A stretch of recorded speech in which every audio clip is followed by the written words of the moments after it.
Hello दोस्तों, मैं हूं आपका दोस्त इरशाद और आज की कहानी हमारी है खरावलिया हत्याकांड। ये कहानी एक ऐसे बंगले की है जहां दो दोस्त राकेश और अमित जाते हैं, लेकिन जो उनके साथ हुआ वह बेहद ही दर्दनाक था। कहानी शुरू करने से पहले आपसे एक गुजारिश है, हमारे इस चैनल को सब्सक्राइब कर लीजिए। ऐसा करने से हमारे और आपके बीच की नजदीकियां और बढ़ेंगी और हमारी आने वाली वीडियो आप तक आसानी से पहुंच जाएगी। तो दोस्तों, इस कहानी को पूरा सुनने के बाद आप अपना नाम और एड्रेस कमेंट में जरूर लिखें। अब बिना देरी किए इस दिलचस्प और रहस्यमयी कहानी को शुरू करते हैं। मैं हूं राकेश। मैं एक छोटे से गांव का निवासी हूं। मेरे गांव के पास ही एक पुराना बंगला है जिसे खरावलिया बंगला कहा जाता है। सभी लोग मानते हैं कि उस बंगले में कुछ अजीब है। वहां रात के समय अजीब आवाजें सुनाई देती हैं, जैसे किसी के चीखने की। कई लोग जो वहां गए कभी लौट कर नहीं आए। बचपन से ही मैं इन बातों को सुनता आया था, लेकिन मुझे लगता था कि ये सिर्फ कहानियां होंगी। लेकिन मैं गलत था। मेरी जिंदगी में ऐसा कुछ हुआ जिसे मैं कभी भूल नहीं सकता। एक दिन मैंने ठान लिया कि मैं उस बंगले में जाऊंगा। मेरे दोस्त अमित भी मेरे साथ था। हमने तय किया कि हम दोनों रात के समय वहां जाकर सच की खोज करेंगे। हमारी योजना थी कि हम बंगले के अंदर जाएंगे और हर कोने की तहकीकात करेंगे। जिंदगी में कभी ऐसा डर मैंने महसूस नहीं किया था। हम शाम के समय बंगले के सामने पहुंचे। बंगला बेहद पुराना था। उसकी दीवारों से छूने की परत उखड़ चुकी थी और दरवाजे के आसपास घास और मोल्ड उग चुके थे। हमारे दिल जोर जोर से धड़क रहे थे। दरवाजा हल्का सा आवाज करता हुआ अंदर की ओर झुका। मैं दरवाजा खींचकर अंदर गया तो एक ठंडी हवा का झोंका मेरे चेहरे से टकराया। अंदर घुसी तो चारों ओर अंधेरा था। पुरानी चीजें, टूटी हुई कुर्सियां और मोल्ड से भरी दीवारें मेरे सामने थीं। मैं हर चीज को गौर से देख रहा था। अचानक अमित ने मेरा हाथ पकड़ लिया। उसकी आंखों में डर था। उसने मुझसे कहा, राकेश, मुझे लग रहा है कि यहां कुछ है।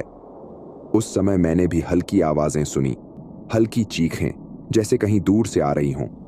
मैंने अपने चारों ओर देखा, लेकिन कहीं कोई नहीं था। तभी मैं कोने में एक अदृश्य सिलहूट देखता हूं। मेरी रगों में खून जम गया। मुझे महसूस हुआ कि कोई वहां खड़ा है, कोई अदृश्य शक्ति, कोई आत्मा। अमित के साथ मैं उस साए की ओर बढ़ता हूं। क्या यह सच में आत्मा थी या मेरी आंखों की माया? मैं हर कदम पर डर के सायों के साथ बढ़ रहा था। मैं और अमित बंगले के अंदर धीरे धीरे बढ़ते जा रहे थे। हर कदम पर मेरी सांसें तेज होती जा रही थीं। बंगले के हर कोने में एक अजीब सी गंध थी, मिलीजुली सड़न और घास की गंध। हम एक बड़े हॉल में पहुंचे। वहां एक टूटी हुई झूला था जो हल्के से आवाज कर रहा था, मानो कोई उस पर झूल रहा हो। मैंने अमित की ओर देखा। उसकी आंखों में डर साफ साफ देखा जा सकता था। राकेश, क्या यह सच में यहां कोई है? अमित ने हकलाते हुए पूछा। शायद हमें सच जानना ही चाहिए, मैंने जवाब दिया और आगे बढ़ गया। हॉल के एक कोने में एक पुरानी डायरी रखी थी। मैं उस डायरी को उठाकर उसके पन्ने पलटने लगा। पन्नों पर लिखा था, जो इस बंगले में आता है वह लौट कर नहीं आता। मैं यहां फंसा हूं। तुम्हारी किस्मत पर निर्भर करता है कि तुम बचे रहोगे या नहीं। द आत्मा खरावलिया। क्या यह किसी मजाक की तरह लग रहा है? अमित ने चिल्लाते हुए कहा। लेकिन मैं अब भी विश्वास नहीं कर पा रहा था कि हम किसी प्रेत के सामने खड़े हैं। मैं डायरी में आगे पढ़ता हूं तो अचानक कमरे में हल्की आवाज सुनाई देती है, राकेश, अमित। आवाज बेहद धीमी थी, लेकिन उसकी गहराई में ऐसा भय था कि मैं घबराकर पीछे हट जाता हूं। कमरे में हल्की धुआं भी फैलने लगता है। धुआं इतना घना होता है कि अब मैं अमित को भी सही से देख नहीं पा रहा हूं। कोई यहां है? मैंने आवाज में साहस भरते हुए पूछा। हां, उस आवाज ने कहा, मैं यहां हूं। मैं खरावलिया का आत्मा हूं। मैं तुम्हें बताऊंगा कि इस बंगले के अंदर क्या सच्चाई है, लेकिन तुम्हें मेरी शर्तें माननी होंगी। शर्तें? क्या शर्तें? मैंने डरते हुए पूछा। तुम्हें मेरे सवालों के जवाब देने होंगे, सच बोलना होगा। अगर झूठ बोला तो तुम भी इसी बंगले में फंस जाओगे, हमेशा के लिए। मेरे दिल की धड़कन और तेज हो गई। अमित तो घबराकर कोने में चुपचाप खड़ा हो गया था। ठीक है, मैंने निडरता दिखाते हुए कहा, मैं तैयार हूं। सवाल पूछो। तब अचानक धुआं थोड़ा कम हो जाता है और मैं उस अदृश्य आवाज से सवाल पूछता हूं, क्या इस बंगले में कोई डरावनी आत्मा सच में है? उसने क्या किया है? मैं जानने को बेताब हूं। मेरे सवाल के जवाब में उस अदृश्य आवाज ने कहा, ठीक है, अगर तुम्हारे मन में सच्चाई जानने की हिम्मत है तो मेरे साथ एक खेल खेलो। हर सही उत्तर तुम्हें बंगले के रहस्यों के करीब ले जाएगा, लेकिन अगर तुम झूठ बोलोगे या हार मानोगे तो तुम्हारा अंजाम उस आत्मा से भी बुरा होगा जो इस बंगले में कैद है। मैंने अमित की ओर देखा। वह अब पूरी तरह से डर गया था। उसकी आंखों में पसीना बह रहा था, लेकिन मैंने अपने डर को दबाते हुए साहस दिखाया। ठीक है, मैं तैयार हूं, पूछो। आवाज फिर से आई, थोड़ी धीमी और गहरी। तुम्हारे सामने पहला सवाल है, इस बंगले में पहले कौन रहता था? मैं गहरी सोच में पड़ गया। मैंने अपने गांव के बुजुर्गों से सुना था कि यहां एक आदमी था। उसका नाम राजा खरावलिया था। वह बंगला उसका था, लेकिन उसने कई लोगों की हत्या की थी और कई अजीब बातें वहां हुई थीं। इस बंगले में पहले राजा खरावलिया रहते थे, मैंने आत्मविश्वास से उत्तर दिया। अदृश्य आवाज ने गंभीरता से कहा, सही जवाब। अब दूसरा सवाल, क्या तुम मानते हो कि आत्माएं इस दुनिया में जीवित रहती हैं? मैंने इस बार थोड़ी देर सोचा। मैंने देखा कि अमित ने भी डर के मारे अपना सिर झुका लिया था। हां, मैं मानता हूं कि आत्माएं जीवित रहती हैं और वे हमारे बीच कहीं मौजूद हो सकती हैं, मैंने कहा। आवाज ने एक हल्की मुस्कान की आवाज जैसे बनाया। फिर उसने कहा, तुम बहुत बहादुर हो, लेकिन मैं चाहता हूं कि तुम बंगले के तहखाने में जाओ। वहीं पर तुम्हें सभी सवालों के जवाब मिलेंगे, लेकिन याद रखना, तुम्हारी हिम्मत तुम्हारी जान बचा सकती है। मैंने अमित की ओर देखा। उसके होंठ कांप रहे थे और आंखों में डर स्पष्ट था। अमित, क्या हम वहां जाएंगे? मैंने पूछा। राकेश, मैं डरता हूं, लेकिन मैं तेरा दोस्त हूं। साथ साथ इस रहस्यमयी बंगले की सच्चाई जानते हैं। अमित ने किसी तरह साहस जुटाया। हम दोनों ने बंगले के तहखाने की ओर बढ़ने का निर्णय लिया। तहखाने का दरवाजा बेहद मजबूत था, लकड़ी पुरानी और दरारों से भरी हुई थी। मैंने दरवाजा जोर से धकेला और वह अंदर की ओर झुकते हुए खुला। अंधेरे तहखाने में गहरी सड़न की गंध थी। यहां का वातावरण और भी भयावह था। मेरे पैर कांपने लगे, लेकिन मैंने हिम्मत जुटाई। अमित मेरे पीछे था। हम तहखाने में कदम रखते ही अंधेरे में गुम हो गए। तभी हमारे सामने एक पुराना टूटा हुआ अलमारी दिखाई देता है। उस अलमारी से हल्की आवाजें आ रही हैं। अभी तक हम तहखाने में थे और अंधेरे ने हर चीज को अपने डरावने घेरे में ले लिया था। अलमारी से आती हल्की आवाजें मेरे रोंगटे खड़े कर रही थीं। मेरी और अमित की सांसें तेज हो गईं। मैंने उस अलमारी की ओर कदम बढ़ाए, लेकिन मुझे समझ में नहीं आ रहा था कि मैं क्या देखूंगा। तभी अचानक अलमारी से एक हाथ बाहर निकला, लंबा, हड्डी जैसा, बर्फ की तरह ठंडा। मैंने डर के मारे एक कदम पीछे हट गया। अमित भी चिल्लाते हुए दरवाजे की ओर भागा, लेकिन मैंने उसे रोक दिया। अमित, रुको, हमें साथ में रहना है। हमें सच्चाई का पता लगाना है। मुझे लगता है कि हम इस बंगले से तभी बाहर आएंगे जब हम सब कुछ समझ लेंगे। अमित का चेहरा भय से भरा था, लेकिन उसने सिर हिलाया। हम दोनों फिर से अलमारी के सामने खड़े हुए। मैंने उस हाथ को ध्यान से देखा, फिर आवाज में साहस भरते हुए पूछा, तुम कौन हो? क्यों हमारे सामने आए हो? हड्डी जैसे हाथ से अलमारी का दरवाजा धकेला गया और अंदर से एक बहुत पुरानी कमजोर आवाज आई। मैं राजा खरावलिया का सेवक हूं। मैंने राजा के इशारे पर कई लोगों की जान ली है, लेकिन मेरी आत्मा भी इस बंगले में फंसी हुई है। अब मैं तुम्हें एक प्रस्ताव देता हूं। उस अदृश्य आत्मा ने कहा, अगर तुम मेरी 3 कठिनाइयों को हल कर सको तो मैं तुम्हारे सामने सच्चाई खोल दूंगा, लेकिन अगर तुम हार गए तो तुम्हारे साथ भी वही होगा जो मेरे कई शिकारों के साथ हुआ। मैंने अमित की ओर देखा। उसकी आंखों में डर था, लेकिन अब मैं भी डर को बाहर निकाल चुका था। मैं आत्मविश्वास के साथ उस आवाज से पूछता हूं, ठीक है, हमें क्या करना होगा? आवाज ने उत्तर दिया, तुम्हें 3 काम करने होंगे। 1, सबसे पहले तुम्हें बंगले के सबसे पुराने कमरे में एक पुराने संदूक का ताला खोलना होगा। उस संदूक में एक कुंजी है। 2, फिर तुम्हें उस कुंजी से एक और दरवाजा खोलना होगा जो तहखाने के सबसे अंधेरे कोने में है। 3. तीसरे काम में तुम्हें मेरी आत्मा से सीधे संवाद करना होगा और उसे सत्य के लिए समझाना होगा कि तुम वास्तव में सच्चाई की खोज में हो। हर शब्द के साथ मेरे दिल की धड़कन और तेज हो रही थी। मैं समझ गया कि यह सिर्फ एक खेल नहीं था, यह मेरी जान और साहस की परीक्षा थी। ठीक है, हमें इन कामों को पूरा करना होगा, मैंने अमित से कहा। हमने सबसे पहले बंगले के सबसे पुराने कमरे की ओर बढ़ने का फैसला किया। उस कमरे के दरवाजे में लकड़ी की पुरानी चौखट थी और दरवाजा बेहद जरूरी लग रहा था। हम कमरे में अंदर गए तो देखा कि वहां एक पुराना संदूक रखा हुआ था। उसकी चाबी कहीं खो गई थी। कमरे में कागज के टुकड़े, पुराने बर्तनों के अवशेष और धूल मिट्टी के ढेर थे। हमें संदूक में चाबी खोजनी होगी, मैंने अमित से कहा। हम दोनों ने कमरे की हर चीज की तहकीकात करनी शुरू की। संदूक के चारों ओर के अवशेषों के बीच एक कागज मिला। उस पर कुछ पुराने संकेत और पहेलियां लिखी थीं। संधि के कागज में बहुत ही रहस्यमय संकेत थे। हर शब्द हमारी परेशानियां बढ़ाते हुए हमें एक नई परीक्षा में डाल रहा था। अमित ने कागज को मेरे हाथ से ले लिया और उसने गहरी नजरों से संकेत पढ़े। देख, यहां लिखा है, जो हड्डियों के संग खेले उसकी आत्मा भी उसकी गिरफ्त में होगी। इसका मतलब क्या हो सकता है? अमित ने चिंतित होकर कहा। मुझे लगता है कि हमें किसी तरह यहां मौजूद हड्डी जैसी चीजों के संकेतों को खोजकर संदूक में चाबी निकालनी होगी। शायद यह संदूक ही हमारी पहली कठिनाई को हल करने की कुंजी है, मैंने विचार करते हुए कहा। हमने कमरे की हर कोने की जांच शुरू कर दी। धूल भरी दीवारों पर अजीब निशान थे और फर्श पर किसी के पैरों के निशान भी नजर आए। इन निशानों को देखते हुए मेरी त्वचा पर चिकन पॉक्स की तरह रोंगटे उग आए। राकेश, यहां एक टूटी हुई तस्वीर है, अमित ने कहा। हमने देखा कि उस तस्वीर में राजा खरावलिया का चेहरा था। उसकी आंखों में गहरी क्रूरता की चमक थी।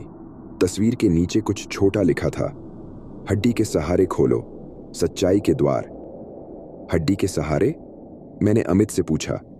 यह क्या मतलब हो सकता है? अमित ने चारों ओर देखा और उसके आंखों में एक डरावना विचार आया। राकेश, देख, वहां कोने में एक टूटी हुई कुर्सी है। उसके नीचे कुछ हड्डी जैसे अवशेष हैं। हम दोनों कुर्सी के पास गए और फर्श पर पड़े अवशेषों को ध्यान से देखने लगे।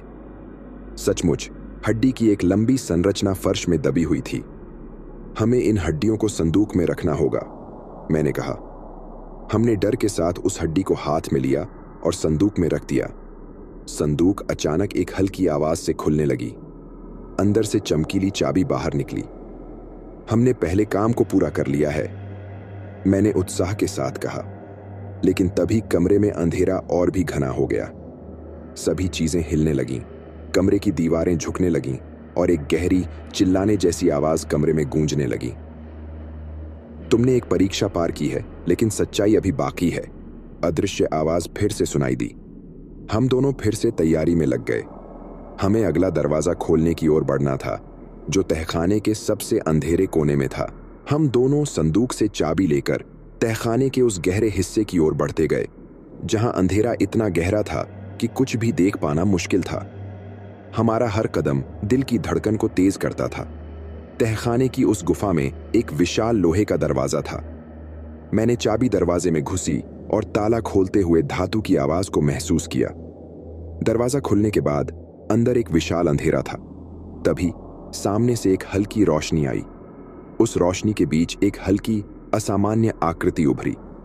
उसकी आंखें आग की तरह चमकीं और उसका चेहरा ऐसा था कि मैं डर के मारे ठहर गया। तुम यहां क्यों आए हो और क्या खोज रहे हो? उस आकृति ने पूछा। हम सच्चाई जानना चाहते हैं, हम आपके रहस्यों को उजागर करना चाहते हैं, मैंने डरते हुए कहा। सच्चाई, वह एक बहुत ही कष्टदायी कीमत है, उसने रहस्यमयी मुस्कान के साथ कहा। तुम्हें मेरे सवालों के जवाब देने होंगे। मेरे सवालों के सही उत्तर ही तुम्हें जीवन का रास्ता दिखाएंगे। तहखाने में उस रहस्यमयी आकृति के सामने खड़े होकर मेरा दिल अब मेरे सीने से बाहर निकलने की तैयारी कर रहा था। उसकी आंखें मुझे मानो सीधे अंदर देख रही थीं, मेरी आत्मा को भी झांक कर परख रही थीं। मैंने गहरी सांस ली और साहस दिखाते हुए पूछा, आप कौन हैं और आपने इतने लोगों की जान क्यों ली? आकृति ने एक गहरी सांस ली और उसकी मुस्कान कुछ क्षणों के लिए धीमी हुई।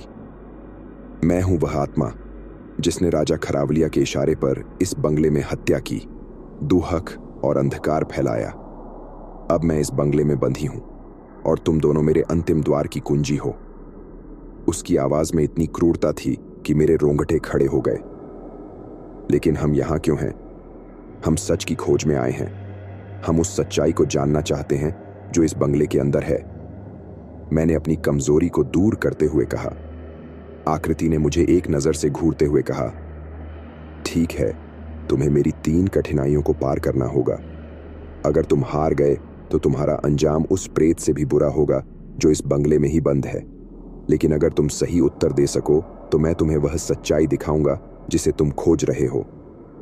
ठीक है, मैंने हिम्मत जुटाते हुए पूछा, क्या ये कठिनाइयां क्या हैं? पहला काम, उसने कहा, तुम्हें एक भयानक रानी की जंजीरें ढूंढनी होंगी। वह रानी यहां मरी हुई थी, लेकिन उसकी आत्मा अभी भी इस बंगले में है। उसकी जंजीरें सबसे पुराने कमरे में दबी हुई हैं। और दूसरा, मैंने पूछा। दूसरा काम, उसने आगे कहा, तुम्हें सच्चाई को खोजने के लिए मेरी आत्मा से संवाद करना होगा। तुम मेरे सवालों का सच्चाई से उत्तर दो। अगर तुम झूठ बोलोगे तो तुम्हारी आत्मा भी इस बंगले में फंसी रह जाएगी। और तीसरा काम क्या है? मैंने पूछा। तीसरा काम सबसे कठिन है, आकृति ने कहा। तुम्हें इस बंगले में किसी मृत आत्मा की खोज करनी होगी। उसे मुक्त करने के बाद ही सच्चाई के द्वार तुम्हारे लिए खुलेंगे। मुझे समझ में आया कि हम एक कठिन और जोखिमपूर्ण यात्रा पर हैं। इन तीनों परीक्षणों में से हर एक का खतरा इतना बड़ा था कि मुझे नपुंसकता से डर लगने लगा। फिर भी मैं अमित की तरफ देखा। उसका चेहरा भय से भरा था, लेकिन उसकी आंखों में भी कोई उम्मीद थी। अमित, हमें किसी भी हालत में पीछे नहीं हटना चाहिए। हम इस रहस्यमयी बंगले के भीतर छुपी सच्चाई को उजागर करेंगे। मैंने उसे देखा और विश्वास दिलाया। ठीक है राकेश, अमित ने साहस दिखाते हुए कहा। हम साथ हैं। हमें हर चुनौती पार करनी होगी। हम दोनों फिर से बंगले के सबसे पुराने कमरे की ओर बढ़े। वहां उस कमरे में रानी की जंजीरें छुपी थीं, जो मौत और क्रूरता के हर पहलू को दर्शाती थीं। दीवारों पर खून के धब्बे, पुराने औजार और डरावनी तस्वीरें हमें सच्चाई से परिचित कराने के लिए तैयार थीं। हमें इन जंजीरों को ढूंढना होगा, मैंने अमित से कहा। हम दोनों ने हर कोने की खोज शुरू की। डरावनी चीखों के साथ उस कमरे में हल्की हलचल महसूस कर रहे थे। हमारे सामने वह सबसे पुराने कमरे की खोज जारी थी। पुराने औजार, टूटी हुई तस्वीरें, खून के धब्बे, सब कुछ हमें डरावने संकेत दे रहे थे। हर कोने में कुछ न कुछ डरावना छुपा था और हर कदम पर मेरी सांसें तेज होती जा रही थीं। राकेश, मुझे लगता है कि ये जंजीरें कहीं इस किताब की अलमारी के पास होंगी। देखो, वहां एक टूटी हुई अलमारी है। अमित ने फर्श की ओर इशारा किया। हम दोनों दौड़कर उस टूटी हुई अलमारी के पास पहुंचे। उसकी लकड़ी घिसी हुई थी और अंदर से हल्की आवाजें आ रही थीं, मानो कुछ जीवित चीज वहां छुपी हो।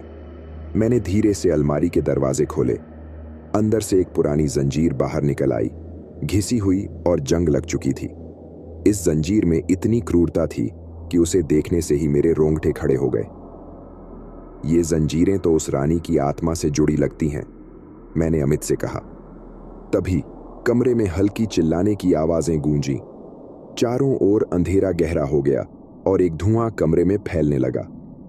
मैं मुश्किल से अमित को देख पा रहा था। उस धुआं में से एक चेहरा उभरा, रानी की आत्मा। तुम कौन हो? क्यों इस बंगले में इतनी दर्दनाक घटनाएं हो रही हैं? मैंने डरते हुए पूछा। रानी की आत्मा की आंखें मेरे चेहरे पर टिक गईं। उसकी आंखों में गहरी क्रूरता थी। मैं यहां फंसी हूं, इस बंगले में, और राजा खरावलिया ने मेरी आत्मा को इस बंगले में कैद कर दिया। मेरी जंजीरों में बंधी आत्माएं हमेशा मेरे साथ हैं। तुम्हारे साहस की परीक्षा ही मेरे मुक्त होने की कुंजी होगी। तो मैं क्या करूं? मैंने साहस जुटाते हुए पूछा।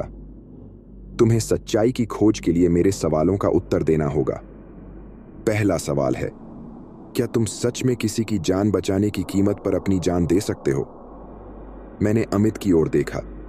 उसकी आंखों में डर था, लेकिन उसने सिर उठाया। हम यहां सच्चाई खोजने आए हैं, हम डर के सामने झुकेंगे नहीं, मैंने आत्मविश्वास से कहा। ठीक है, रानी की आत्मा ने कहा। उसकी आवाज में अचानक नरमी आई। तुम दोनों को अब उस दरवाजे तक जाना होगा जो तहखाने के सबसे अंधेरे कोने में है। वहां तुम्हारा सबसे अंतिम परीक्षण होगा। अगर तुम सफल हो गए तो तुम्हें वह सच्चाई दिखाऊंगी जिसे राजा खरावलिया ने इस बंगले में छुपा रखा है। हम दोनों ने रानी की आत्मा के निर्देशों का पालन करते हुए तहखाने के गहरे हिस्से की ओर कदम बढ़ाए। हर कदम पर डर और अंधेरे ने हमारे साहस को परखने की कोशिश की। तहखाने में सबसे अंधेरे कोने में एक विशाल दरवाजा था। उसकी चाबी पहले ही हमारे पास थी, लेकिन दरवाजे का पल्ला इतना भारी था कि हमने उसे मुश्किल से खोला। उसके अंदर एक विशाल गुफा थी। वहां पर राजा खरावलिया की आत्मा, उसकी विकटता और क्रूरता सब कुछ मौजूद था। तुम यहां तक आए हो, वह आत्मा गहरी आवाज में बोली। अब तुम्हें मेरे सामने सच्चाई के लिए उतरना होगा। हम सच्चाई जानना चाहते हैं, मैंने गहरी सांस लेते हुए कहा। ठीक है, पूछो अपना सवाल, आत्मा ने कहा। तहखाने में उस विशाल गुफा में राजा खरावलिया की आत्मा हमारे सामने खड़ी थी। उसकी आंखें जो आग की तरह जल रही थीं, हमारी आत्मा को परख रही थीं। उसका चेहरा विकटता से भरा था, ऐसा चेहरा कि मानो उसने न जाने कितने कष्ट सहने वालों की आत्माओं को निगल लिया हो। अब बताओ, उसने गरजती हुई आवाज में कहा। तुम सच्चाई की खोज में इतना दूर क्यों आए हो? क्या तुम्हारी जान की कीमत नहीं है? मैंने अमित की ओर देखा। उसकी सांसें तेज थीं, लेकिन उसकी आंखों में हिम्मत की झलक थी। हम सच्चाई जानना चाहते हैं, मैंने साहस जुटाते हुए कहा। हम इस बंगले के सभी रहस्यों को उजागर करेंगे। हमें सच जानने की कीमत चाहिए। तुम्हारी हिम्मत तो मुझे पसंद आई, राजा खरावलिया की आत्मा ने मुस्कुराते हुए कहा। तुम्हें मेरे 3 अंतिम सवालों का सही उत्तर देना होगा। इन सवालों में ही तुम्हारी परीक्षा है। ठीक है, मैंने दृढ़ता से कहा। मैं तैयार हूं। पहला सवाल, इस बंगले में कितनी आत्माएं फंसी हुई हैं? मैंने गहरी सोच की। मेरे मन में सब धुंधला सा हो गया। अमित ने डर के बावजूद मुंह खोला। हमने सुना है कि राजा खरावलिया ने इस बंगले में कई लोगों की जान ली। ऐसा कहा जाता है कि यहां सैकड़ों आत्माएं फंसी हुई हैं। राजा खरावलिया की आत्मा ने सिर हिलाते हुए कहा। सही जवाब, लेकिन दूसरा सवाल तुमसे आसान नहीं होगा। दूसरा सवाल, अगर तुम्हारी जान या किसी निर्दोष की जान बचाने के लिए तुम्हें बलि चढ़ानी पड़े तो क्या तुम तैयार हो? यह सवाल सुनकर मेरे शरीर में कंपन शुरू हो गया। मैंने अमित की ओर देखा। उसकी आंखों में भय था, लेकिन उसने सिर उठाया। अगर किसी निर्दोष की जान बचाने के लिए मुझे अपनी जान भी देनी पड़े तो मैं तैयार हूं, मैंने कहा। राजा खरावलिया की आत्मा ने एक डरावनी मुस्कान दी। उसकी आंखें चमकीं और गुफा में हल्का अंधेरा और घना हो गया। सही। अब तीसरा सवाल, क्या तुम्हें विश्वास है कि तुम्हारी आत्मा इस बंगले में फंसी हर आत्मा को मुक्त कर सकती है? मैंने गहरी सांस ली। यह सवाल मेरे आत्मविश्वास की अंतिम परीक्षा थी। अमित ने भी साहस दिखाते हुए कहा। हम विश्वास करते हैं कि हम सही रास्ता पाएंगे। अगर हम सच्चाई की खोज में किसी को मुक्त कर सकते हैं तो हम उसे करेंगे। तुम दोनों ने जो साहस दिखाया है वह मुझे पसंद आया, राजा खरावलिया की आत्मा ने कहा। अब तुम्हारे सामने अंतिम द्वार खुलता है। अंदर वो सच्चाई है जिसे मैंने इस बंगले में छुपा रखा है, लेकिन याद रखना, इसका खुलासा तुम्हारी सबसे बड़ी परीक्षा होगी। मैंने चाबी दरवाजे में घुसी और दरवाजा खुलते ही सामने एक पुराना दस्तावेज और एक शीशा रखा देखा। शीशे में मैंने अपनी ही आंखों में देखा, लेकिन इसमें एक विकृत, डरावनी तस्वीर थी। यह शीशा तुम्हें सच्चाई दिखाएगा, राजा खरावलिया की आवाज गूंजी। मैंने शीशे में देखा। उसमें मेरी आत्मा और अमित की आत्मा एक विशाल अंधेरे घेरे में फंसी हुई थी। राजा खरावलिया के भयानक चेहरे के साथ बंगले के प्रत्येक रहस्यमयी हिस्सों की कहानी सामने आई। मौतें, आत्माएं, अंधेरे, भय। तो तुम समझ गए, राजा खरावलिया ने कहा। अब इस बंगले में से तुम्हारी आत्मा को मुक्त करने के लिए तुम्हें हर बाधा पार करनी होगी, हर डर को हराना होगा और सच्चाई के सामने झुकते हुए सही निर्णय लेना होगा। हम तैयार हैं, मैंने अमित से कहा। हम दोनों ने गहरी सांस ली और हमारे सामने खुली इस भयावह सच्चाई की ओर बढ़ने की ठानी। अब हमें इस अंधेरे को पार करना था, राजा की आत्मा को हराना था और उन सभी आत्माओं को मुक्त करना था जो इस बंगले में कैद थीं। हमारे सामने अब वह आखिरी द्वार था जिसने हमें सच्चाई के सबसे गहरे रहस्यों की ओर ले जाने की अंतिम चुनौती प्रस्तुत की थी। राजा खरावलिया की आत्मा अब अदृश्य हो चुकी थी, लेकिन उसके डरावने सवाल और चुनौती हमें स्थायी रूप से सताते हुए चले गए। हम दोनों ने गहरी सांस ली और हिम्मत जुटाई। अमित ने मेरी ओर देखा। उसकी आंखों में अब डर की जगह एक नई दृढ़ता थी। राकेश, हमें हर कीमत पर सच्चाई उजागर करनी है। हम सिर्फ खुद के लिए नहीं, उन सभी आत्माओं के लिए भी ये कर रहे हैं जो इस बंगले में फंसी हुई हैं। सही कहा अमित, मैंने उत्तर दिया। हम इस डरावनी जगह से सच्चाई बाहर लाकर हर किसी को मुक्त करेंगे। हम दोनों ने द्वार खोलने के लिए उस चाबी का सहारा लिया। दरवाजा धीरे धीरे खुलता गया और अंदर से हल्की रोशनी बाहर आई। रोशनी इतनी चमकी थी कि हमारे आंखों में तेज असर हुआ। जब हमारी नजरें उस कमरे के अंदर की चीजों पर पड़ीं, तो हमें वहां एक विशाल पुराना पुस्तकालय दिखाई दिया। बंगले के हर रहस्य यहां छुपे हुए थे। किताबों में राजा खरावलिया की आत्मा की सच्चाई थी, उसकी क्रूरता, उसकी सत्ता, उसकी हत्या की योजनाएं और सबसे महत्वपूर्ण, बंगले में फंसी आत्माओं की कहानी। मैंने सबसे ऊपर की किताब को खोला। उसमें लिखा था, हर आत्मा इस बंगले में न्याय की खोज में फंसी है। सच्चाई की कुंजी उस व्यक्ति के पास होती है जो बिना डर के हर चुनौती का सामना करता है। हम दोनों ने तय किया कि हमें इस पुस्तकालय में मौजूद सभी किताबों के पन्नों को पलटना है। हर पन्ने ने हमें वह सच्चाई बताई जिसे राजा खरावलिया ने कभी छुपा रखा था। हमें पता चला कि वह सभी आत्माएं, निर्दोष लोग, एक दूसरे की मदद करने में और मुक्त होने में फंसी थीं। हमें उन्हें मुक्त करना होगा, मैंने अमित से कहा। हमने कमरे के अंदर कई पुराने पंखे, कुर्सियां और जंजीरें हटाईं। अमित ने किताबों में से एक पुरानी चाबी निकाली और हमने उसे एक पुराने दरवाजे पर लगाई। जैसे ही दरवाजा खुला, उस बंद कमरे में से आत्माओं की हल्की, शांत आवाजें सुनाई दीं। सभी आत्माएं जिन्हें राजा खरावलिया ने लंबे समय से कैद कर रखा था, अब धीरे धीरे हमारे सामने प्रकट हुईं। उनकी आंखों में आंसू थे, लेकिन उनके चेहरों पर राहत भी थी। तुम्हारे साहस ने हमें मुक्त किया है, एक आत्मा ने कहा। हम अब इस दुनिया को छोड़कर शांति में जाएंगे। उन शब्दों के साथ सभी आत्माएं धीरे धीरे गायब होती गईं। उनके चेहरों पर मुस्कान थी। हमें यह एहसास हुआ कि हम न केवल अपनी जान की कीमत पर, बल्कि पूरे बंगले की आत्माओं को स्वतंत्रता दिलाकर उन्हें राहत दे पाए। हम बंगले से बाहर निकले, उस डरावनी जगह की परछाई हमारे पीछे छोड़ते हुए। ताजगी और राहत का एहसास हो रहा था। अमित और मैंने एक दूसरे की आंखों में देखा और हमारी आंखों में विश्वास की चमक थी। हमने सच्चाई को उजागर किया, मैंने कहा। अब हमें इसे दुनिया के सामने लाना है, अमित ने उत्तर दिया। हम दोनों इस डरावनी यात्रा से लौटे, लेकिन न केवल डर के साथ, बल्कि सच्चाई के साथ, उस साहस के साथ जिसने हमें यह सिखाया कि सच्चाई कभी भी भय से छोटी नहीं होती और सच्चे साहस का रास्ता हमेशा अंधेरे से उजाले की ओर जाता है।